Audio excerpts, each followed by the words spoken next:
Kita jangan pernah tidak mendapatkan kelengkapan dari Allah. Jadi ada gini, biasanya kalau pengajian kan gak mungkin ono lagu campursari. Nek ono campursari gak mungkin ono ayat Quran, hadis Nabi, kan ngono. Kenapa? Karena kita eksklusif. Karena kita beda-beda tidak mampu melakukan sinergi antara berbagai macam bidang dan nilai-nilai. Kan gitu.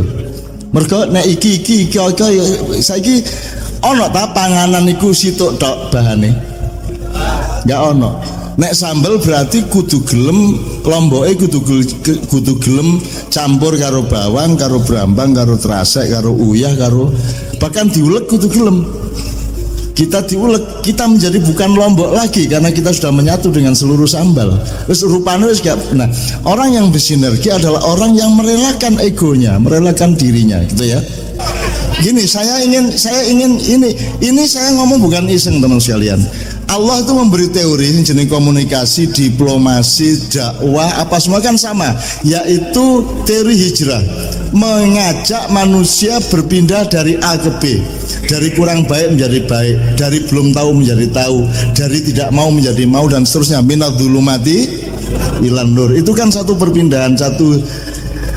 Nek dasarikan innalladzina amanu wa hajaru wa jahadu. Tanpa Anda mensinergikan tiga perilaku ini, Anda tidak akan utuh. Nah, ketika kita berdiplomasi dengan negara lain, dengan diplomat dari kepentingan negara lain, ketika kita Pak Pri ngajak Polres, ngajak Pemda, ngajak iko, itu kan namanya diplomasi, komunikasi, balagho sampai uslub. Nah, Allah memberi pedoman sederhana, Anda sudah hafal semua. Ud'u ila sabili rabbika. Masuk gak hafal rek? Bacot kon niku suka teki tok ae kon niku. Ud'u ila sabili rabbika bil hikmati wal mau'izatil hasanati wajadilhum billati ya ahsan. Allah. Aku nes Allah, aku terus gatel hatiku. Soalnya ono Pak arek ngimami, Pak. Ghairil maghdubi alaihim waladdallin.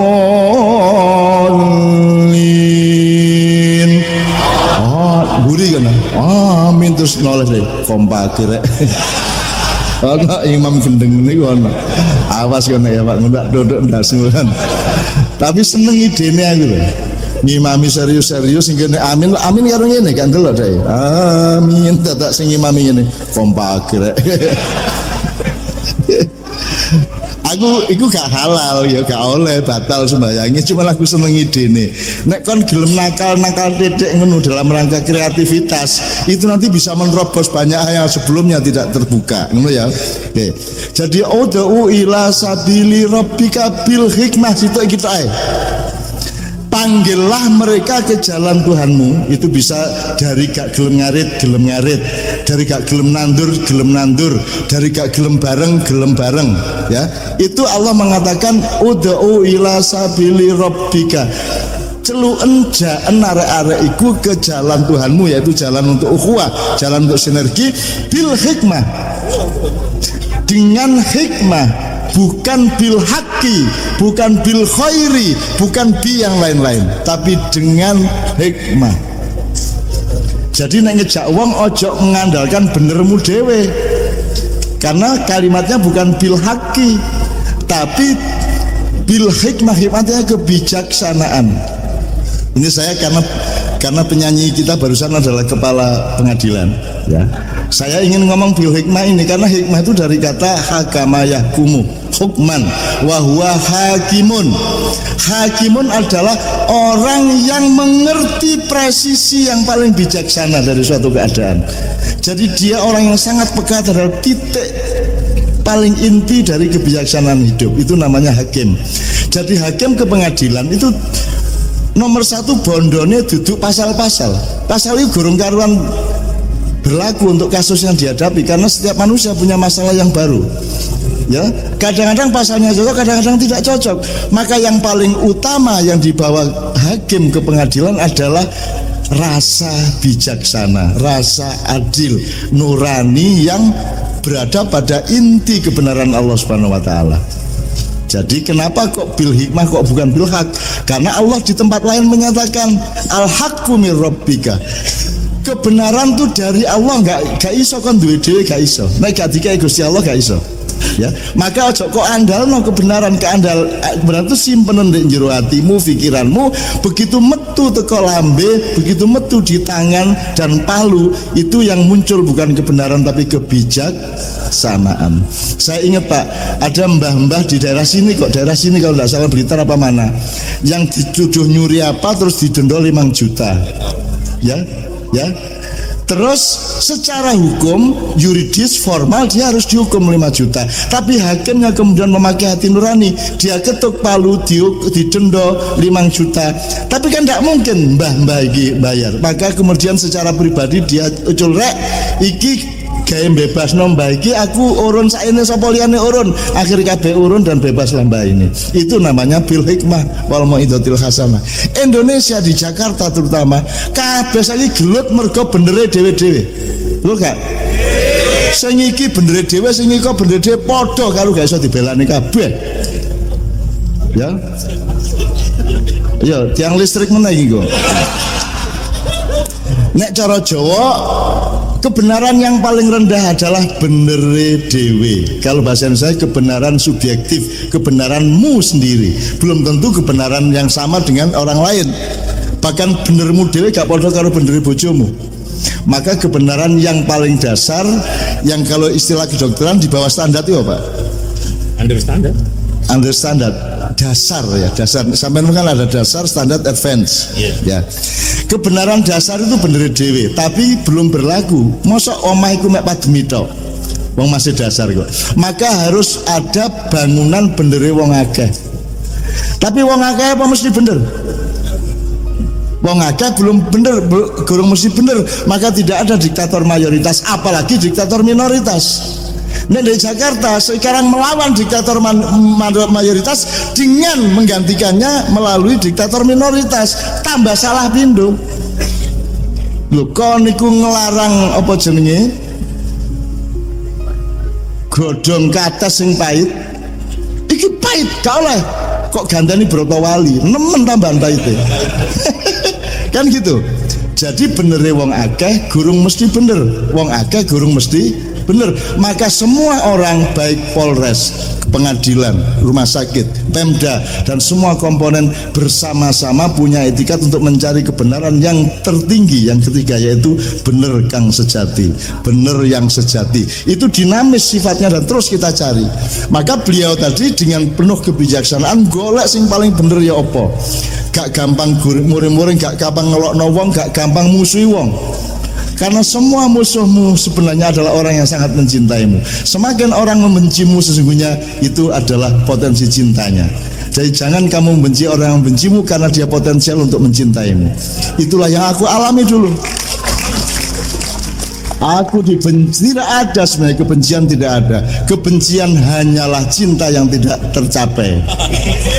Atau kalau sudah tercapai, kebencian adalah cinta yang dilukai. Betul enggak?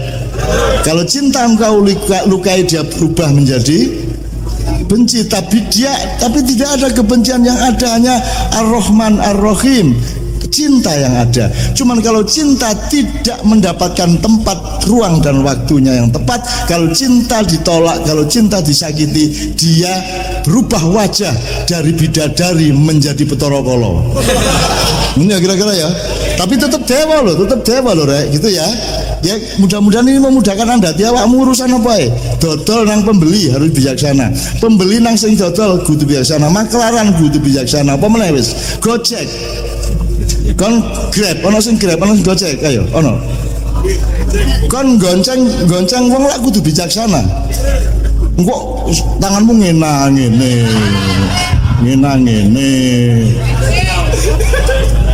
Engko kaya pemain biola, kok main rebab Indonesia di Washington itu Pak. Rebab itu biola yang gini loh Pak, yang berdiri itu loh. Kan permainan orang Jawa kalau sudah seneng karawitan kan intensif banget dan khusyuk banget. Jadi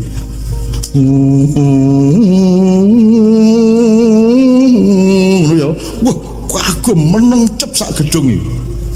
Terus selesai koplok standing ovation lama sekali sampai 3 kali. Akhirnya diwawancarai oleh panitia, Bapak bagaimana orang Jawa itu budayanya sehingga kalau main rebab kok bisa begitu intens, begitu mendalam. Terus bapak sing main iki wis tuwek, nggih mboten jan. Tidak bagaimana bapak, sing penting niku enten sindene ten mriki. Angger ana sindene iki men. Jadi penasaran bagaimana iso ndutul. Itu yang membuat dia intensif. Jadi wis tak uripku sawang sinawang, ojo terlalu gampang kagum, ojo terlalu gampang nyacat. Ayo selalu berada di titik tengah saisone ya. Umatan wasaton. Ngono ya ya. Kabeh guru mesti ayo sing arif, ayo sing bijaksana, gitu ya. Oke, sekarang lagu berikutnya. Iki kalau sampai jam 12 kita masih punya 1 jam kurang sedikit, lumayan. Dan ilmunya sudah luar biasa banyak. Nanti tolong ditambahkan dikit-dikit, tapi relatif akeh ya Rayo. Jadi saiki joget tok sak ngene gak masalah jane aku. Ya, tapi ya sakno sing arek cilik-cilik ya. Iki muga-muga anak-anak cucu kita ini yang melok iki lho pengajian sampai ngene kayak ngerti-ngerti ya lho. Ya muga-muga tak kasih tahu Anda semua ya, jangan dipikir yang bisa mendengarkan hanya telinga. Tidak, setiap urat sarafnya bisa mendengarkan, setiap detak jantungnya bisa mendengarkan, setiap pori-porinya bisa mendengarkan. Meskipun dia belum sadar, tapi filenya sudah masuk ke dalam dirinya. Kalau file itu sudah masuk, nanti akan tumbuh menjadi tanaman yang baik. Entah setahun, entah 2 tahun, 3 tahun. Wes toh, mene-mene iki anak umur 17 eling apa sing bengi iki dia dapatkan. Ditanono ya. Catat tanggalnya 17 tahun meneh iling-ilingan ya, ngono ya. Temenan iku. Oke, bismillah. Pak arek-arek sing teko makian tuh ada yang sengaja ngene, Pak. Murung ana sing ngene. Ana sing turu langsung. Teko rene langsung turu. Karena bagi dia sing penting aku ndek kene. Pokoknya kena hawane wis cukup. Meneng kok dadi dhewe ngoten lho nggih. Nggih ta? Percaya tak gak ngono iku? Loh ya apa? Pokoknya nggak ono jenenge Muhammad liwat wes cukup uripku ngono lho. Ngono rek. Dan orang itu jangan rakus-rakus. Ini Pak Joko Kampel nih. Kita ini punya thariqat namanya Kahfiyah ya, apen-apen jane. Jadi di gua Kahfi itu ada berapa orang sama Allah dirahasiakan, mbu 3, mbu 5, mbu 7, mbu 9, Allah tidak mau terus terang. Bahkan Allah mengatakan biarkan mereka berdebat mengenai jumlahnya. Tapi ini orang kan 309 tahun di dalam gua dan tidak ada yang ganggu. Kenapa kok tidak ada yang ganggu? Karena tidak ada orang yang berani masuk ke dalam gua itu. Kenapa tidak ada yang berani? Karena di mulut gua itu ada kaki anjing. Ngelernya lorong ini. Nah kaki anjing ini membuat orang yang ada di sekitarnya menyimpulkan ini sarang anjing liar, jadi jangan masuk ke sana.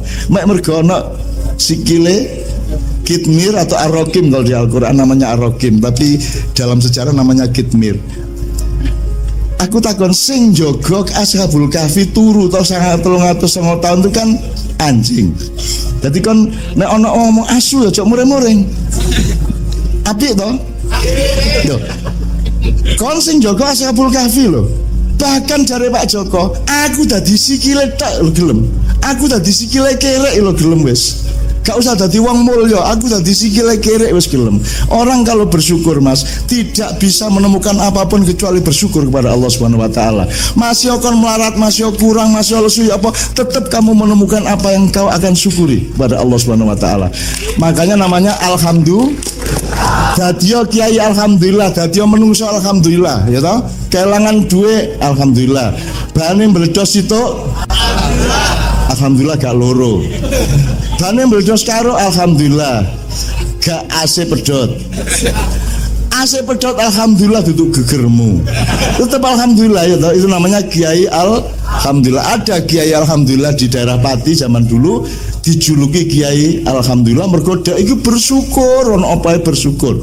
Nah, nek awakmu terserah milih kiai alhamdulillah, kiai subhanallah, kiai masya Allah, kiai Allahu akbar. Ya, sakarmu.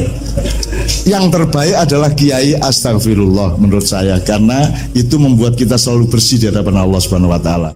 Orang-orang tua atau ustadz-ustadz kadang-kadang lupa untuk ngasih tahu anak-anak kita bahwa daun itu juga ayat Allah, bahwa angin juga ayat Allah, Pacitan terkurung itu juga ayat Allah. Sekarang terisolasi, Jogja banjir ayat Allah.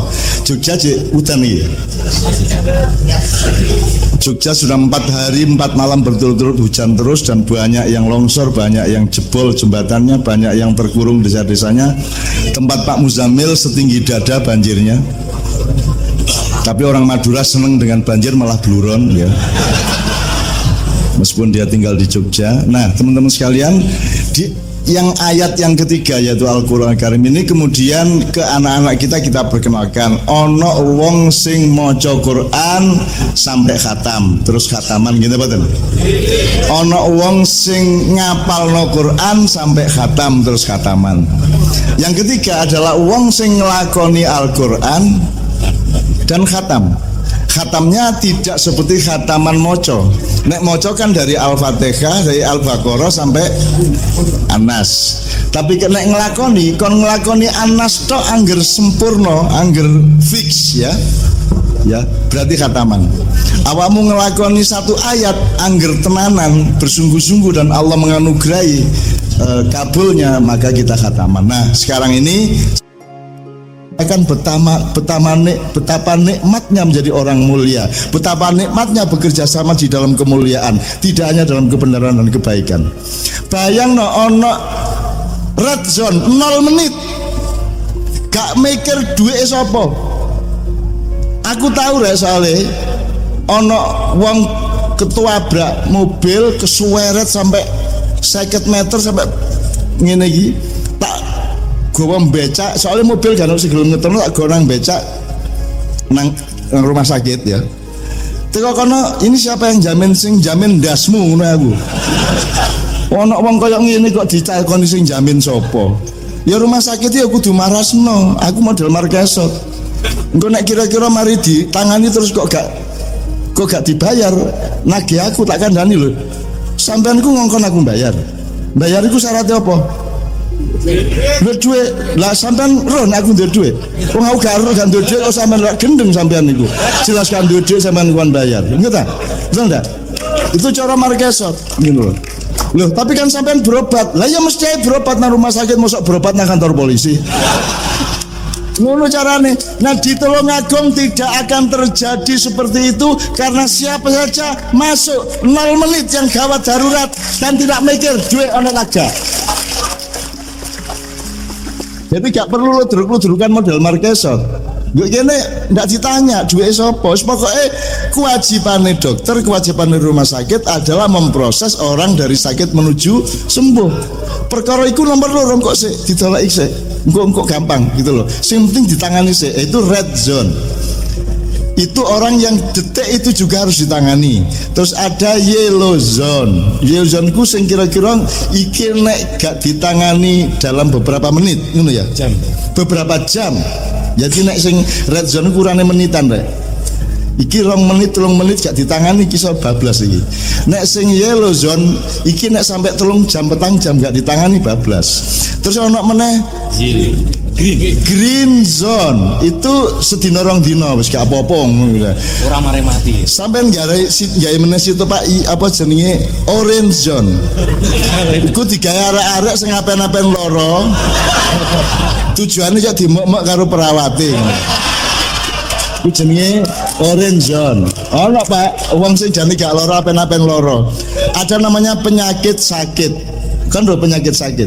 Orang yang cenderung merasa sakit, padahal dia tidak sakit, tapi dia seneng kerasa loro. Nah, itu jenisnya penyakit sakit. Ya. Di apa ya? Di illness of ill kan dia apa? Ya meneng-meneng nabrak tiang listrik.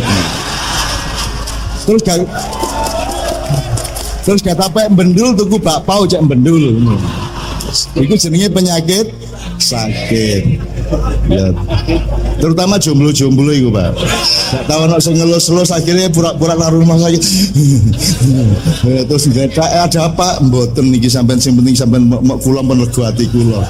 Kan penyembuhan tidak harus dengan obat tapi dengan sugesti dan kasih sayang. Menurut Pak ya? Kan penyembuhan kan sugesti dan kasih sayang gitu. Saya hanya butuh kasih sayang Mbak. Demikian ya, tak dongakno ya. Kon pokoknya nek nemen olehmu gak payu rabi. Wis tak usulno nang kepala rumah sakit sampean gawe orange zone khusus digawe jomblo-jomblo sing kepengin dilus-lus perawat ngono ya. Tepuk tangan untuk RS Dr. Risha dan Tulungagung secara keseluruhan. Amin ya rabbal alamin. Muga ngene, satu lagi.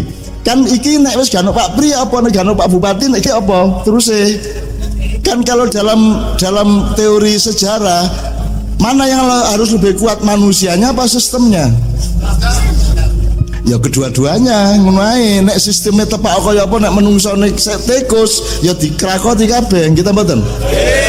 Nah, masya sing pelakunya adalah manusia sejati, insan kamil, tapi nek sistemnya gak iso, gak dadi, ya tetep gak iso lapo-lapo. Dadi di sini menomorsatukan manusia, karena dia manusia maka dia pasti menyusun sistem.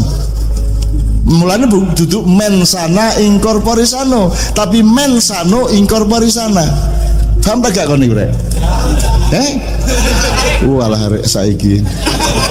Mensana incorpore sano, di dalam badan yang sehat terdapat jiwa yang sehat. Kuale nek cara timur mensano, di dalam jiwa yang sehat, incorpore sana, terdapat badan yang sehat. Memang harusnya begitu kan begitu. Anak sampean jelas kok.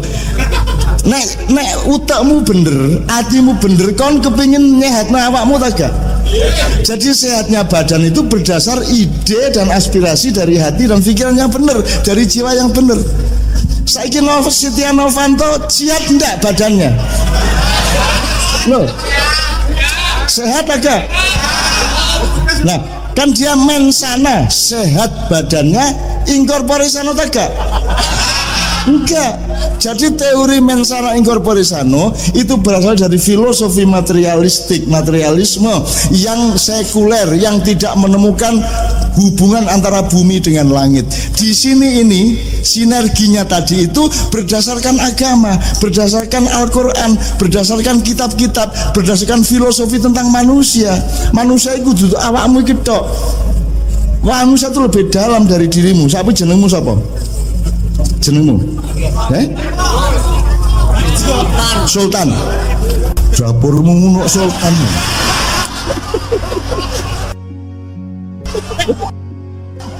Jawabnya boleh. Berdua ganteng gagah ngono. Wis apa bola be. Sik aku takon. Iku lak jenengmu.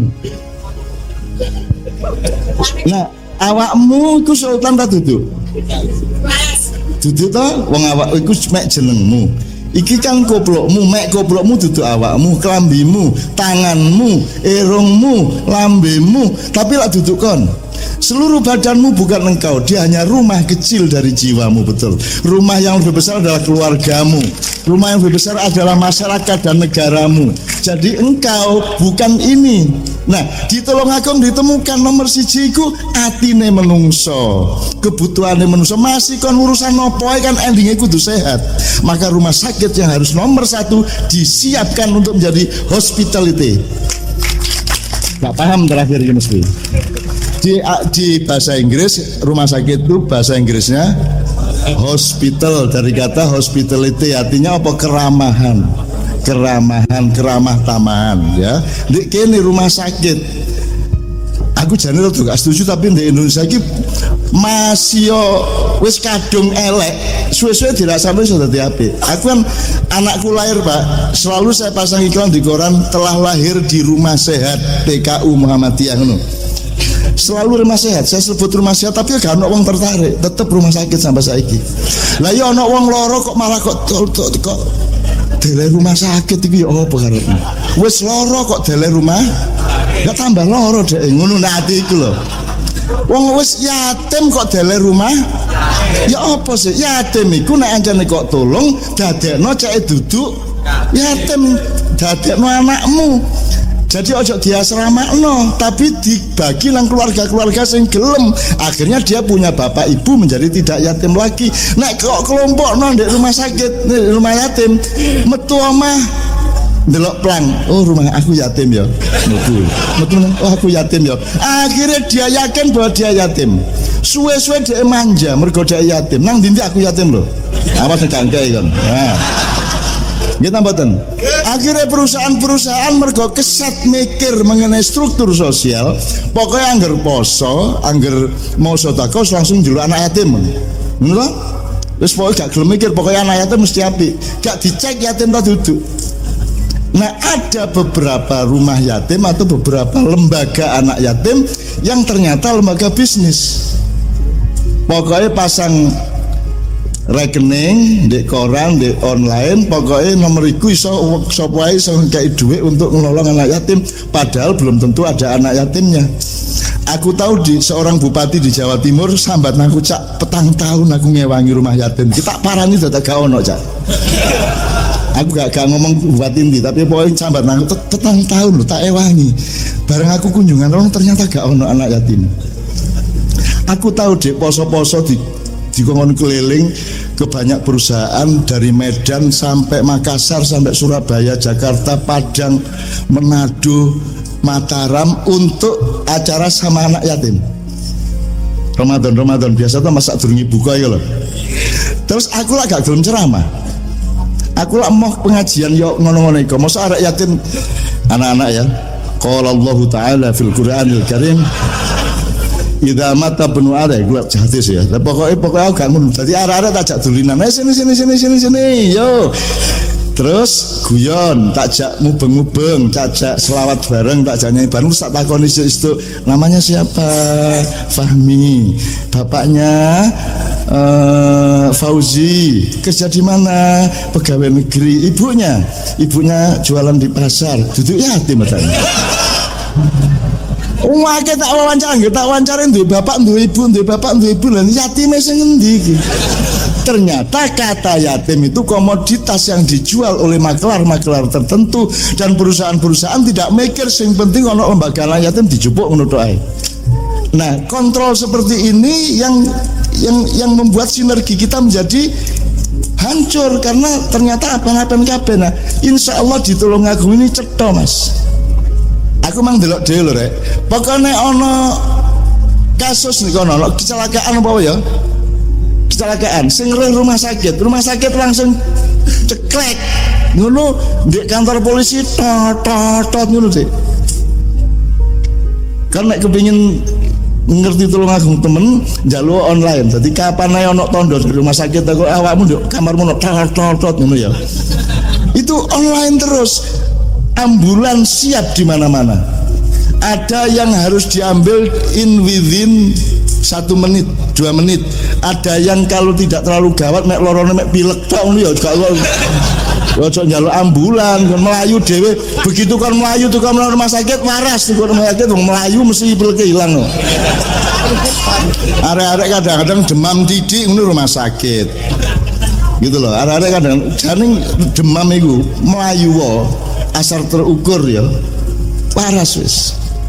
Karena gak waras duduk anu dhewe kae kon ngene gak waras-waras ini. Waras wis kon model aku lah rek. Nyun sewu lho Pak Pri, aku sampai saiki lak gurung tau periksa, gurung tau. Alhamdulillah gurung tau dikon gledak di rumah sakit gurung tau. Ya aku gak mengatakan aku sehat, pokoknya aku gak tahu dan aku ya Allah mumpun tega-tega kali kula po. Wong aku bendina kaya ngene iki lho ketemu bojo ya arang.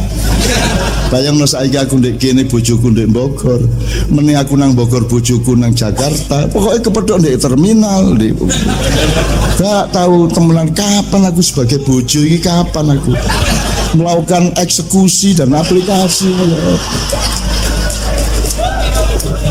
Kapan enter lho, kapan enter. Bolak-balik kok apa jenenge cancel.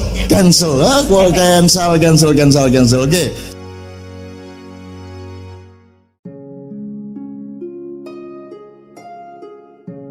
Assalamualaikum warahmatullahi wabarakatuh. Urip kuwi sawang sinawang.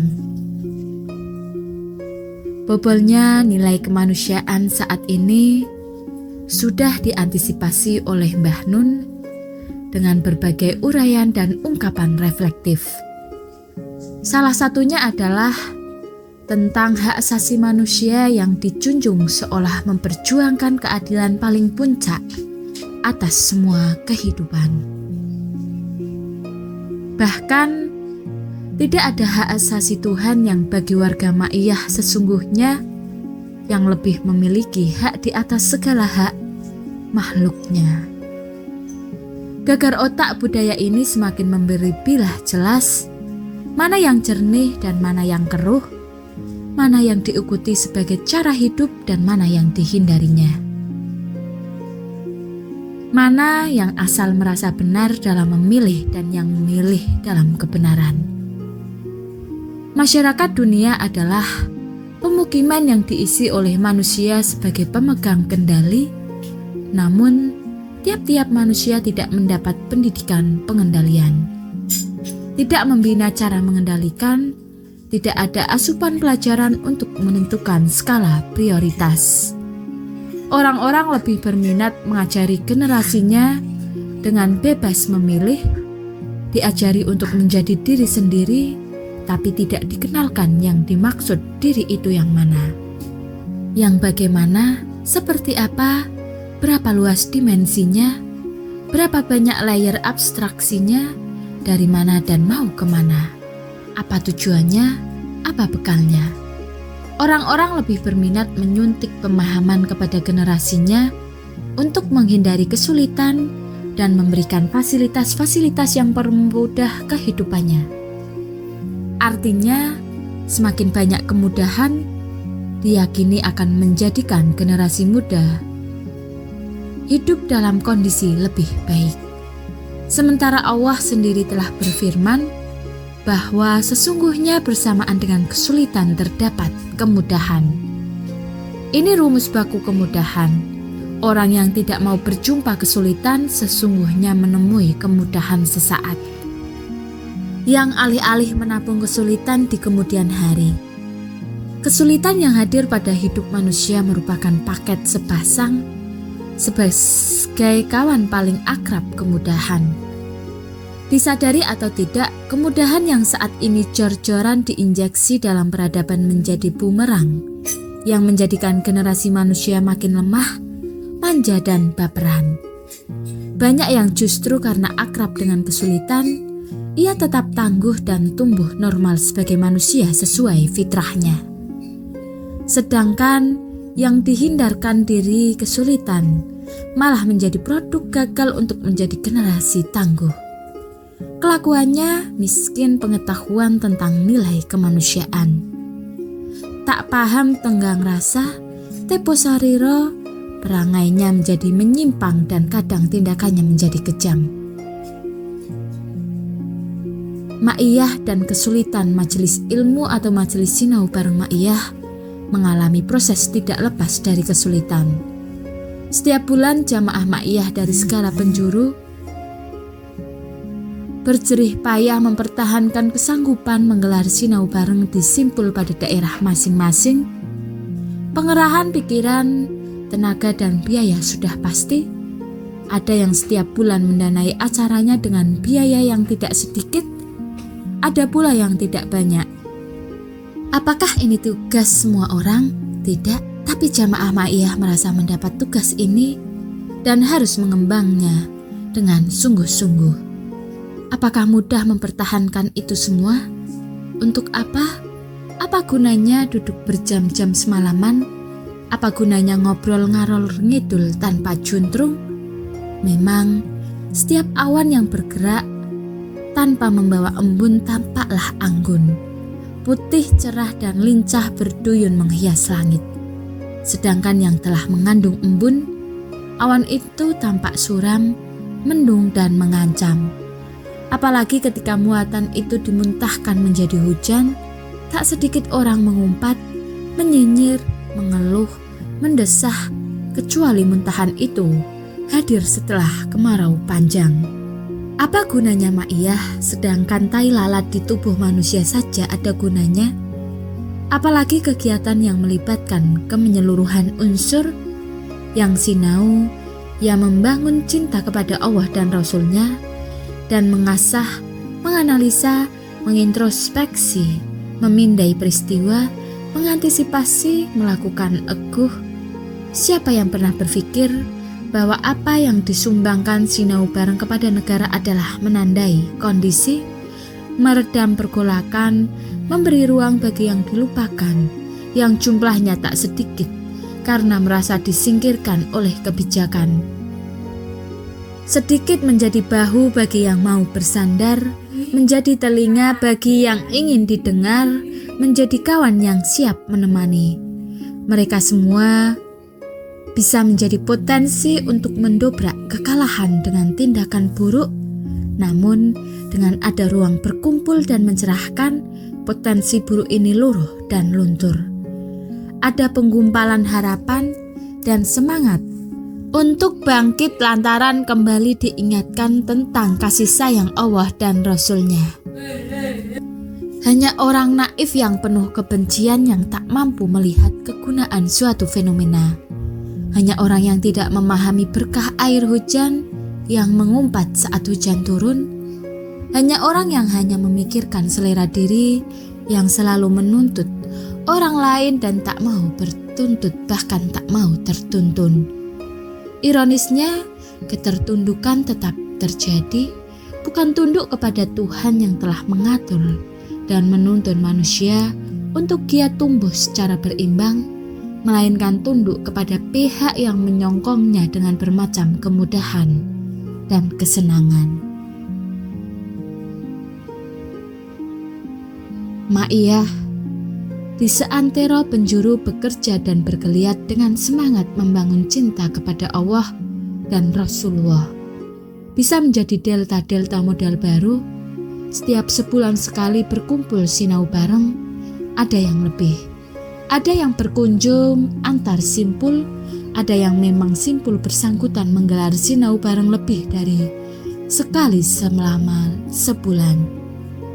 Ada pula pertemuan antar penggiat seminggu sekali yang tak sedikit simpul mengupayakan secara rutin. Tidak ada gaji untuk mereka, tapi warga Ma'iyah ini merasa menemukan kebahagiaan lebih. Beberapa simpul juga telah mengepakkan hasil sinau bareng dalam bentuk kegiatan aplikatif seperti bertani, berdagang, mengembangkan teknologi baik analog maupun digital, melakukan kegiatan pendidikan di daerahnya, merintis kebudayaan dan kesenian pada lingkungannya, dan banyak hal yang menjadikan Ma'iyah tengah membentuk diri menjadi masyarakat terdidik secara lahir batin untuk dan kehidupan sebagaimana asrama pada delta yang diapit oleh dua arus pengabdian dan arus kekhalifahan. Manusia yang secara naluri hanya mau tunduk kepada Tuhan pun pada akhirnya dikikis dengan gempuran ringan namun berkala dan repetitif. Tidak mudah bagi fitrah manusia untuk menukar keyakinan hidupnya dengan perangai baru yang menjauhkan dari kelaziman bertuhan. Manusia harus mengikal benang, menenun untuk berpakaian, harus menjaga air bersih untuk mereguk kesegaran dan mendampingi kebutuhan hidup. Harus menjaga tanah dan gunung agar tetap subur berseri, harus menjaga hutan untuk tetap rindang sebagai bagian dari penopang keperluan sehari-hari. Harus menanam untuk punya ketersediaan pangan, harus saling bergandeng tangan untuk menghimpun kekuatan menghadapi tantangan kehidupan. Manusia berkomunal bukan untuk berkompetisi. Astagfirullah. Ini akan sulit mengganti sesembahan dengan sesembahan baru yang tidak hak, asalkan tetap sama, punya pihak absolut yang diyakini memberinya tuntunan dan ada pihak utama yang menjadi suri teladan. Pihak absolut itu adalah Tuhan dan suri teladan utama itu adalah Rasulullah Muhammad SAW. Akan tetapi ada satu keunggulan yang bisa menjadi daya tembus kepada tawaran baru, yakni rasa percaya, Kepercayaan bisa dipercaya, bisa menjawab bahwa yang disodorkan terbukti bisa meringankan urusan manusia tanpa harus kehilangan sesembahan. Hanya menggesernya sedikit demi sedikit hingga manusia tidak sadar telah tergiring pada pandangan hidup yang buram hingga kehilangan sesembahan. Karena mengagungkan sesembahan baru bisa berupa ideologi, posisi, kecanggihan teknologi, kekuatan, dan kekuasaan. Orang-orang mulai tergiring pada berbagai macam produk kemudahan, memasak mudah, memiliki rumah mudah, berpakaian mudah, berpergian mudah, berbelanja mudah, dan berkomunikasi mudah.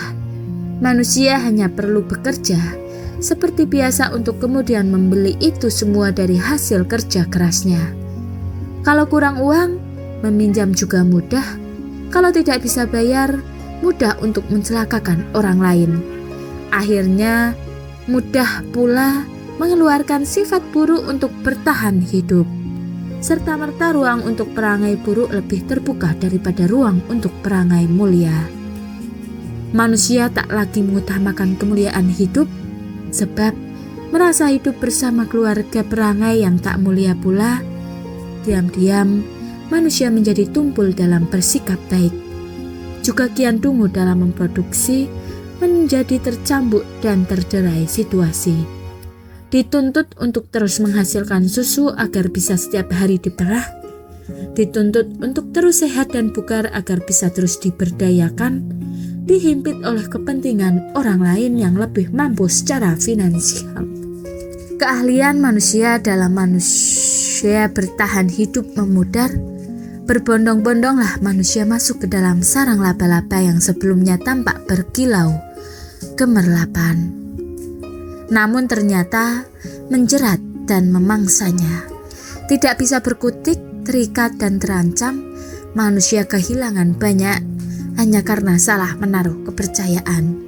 Berhasil dibujuk oleh bujuk rayu yang seolah bisa dipercaya, namun ternyata hanya strategi jangka panjang untuk meruntuhkan sedikit demi sedikit ketangguhan hidup. Berapa banyak yang bisa kita hasilkan untuk pemenuhan keluarga? Membeli kebutuhan saja yang paling banyak ditempuh. Tidak memiliki lagi kemampuan umum yang beberapa kurun silam pernah menjadi tata cara hidup secara mandiri dan kebal pada iming-iming. Betapa sekarang lahan pertanian menyempit karena petani tahu cara mendapatkan beras tanpa perlu repot menanam. Betapa dulu para perempuan bisa membatik dan memenum dan lazim bagi mereka bisa memasak, kini para perempuan istimewa itu terperangkap pada etos daya beli karena mereka tahu bahwa mendapatkan pakaian yang baik dan makanan yang enak tidak perlu repot.